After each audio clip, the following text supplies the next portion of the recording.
परमात्मा अगर जीवन में हो तो सिर्फ परमात्मा के लिए हो, प्रेम के लिए हो, भक्ति के लिए हो। बाकी काम तो हो ही जाने हैं, सहज में हो ही जाते हैं। जो इसने करना है सब कर ही देता है, मेरी औकात से, मेरी सोच से बढ़कर करके देता है। पर मेरा रिश्ता लेन देन वाला ना हो, मेरा रिश्ता भक्ति प्रेम के आधार पर हो, सत्य के आधार पर हो। और यही अवस्था जब सतगुरु अपना ब्रह्म ज्ञान देते हैं, अपने चरणों की भक्ति देते हैं, अपना प्रेम बख्शते हैं, तो ये अवस्था मेरी बननी शुरू होती है। समय समय पर अगर मैं भटक रहा हूं, वापस वो संसार वाली चाल चलने लगता हूं, तो मुझे समय समय पर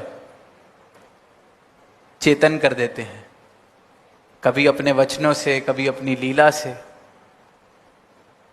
इसलिए सतगुरु चाहिए, इसलिए सतगुरु के बिना ये अवस्था नहीं मिलती, जो अवस्था सबसे ऊंची अवस्था एक इंसान प्राप्त कर सकता है। खुद परमात्मा हो सकता है इस भक्ति को जीवन में लाके, प्रेमा भक्ति को जीवन में लाके।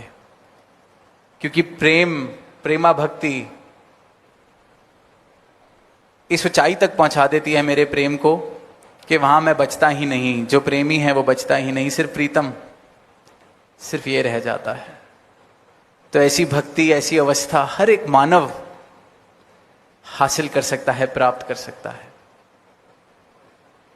पर यह अक्लों के परे है, रिवाजों के परे है, कीमतों के परे है, सोचों के परे है, सौदेबाजी के परे है। ये इश्क हकीकी है।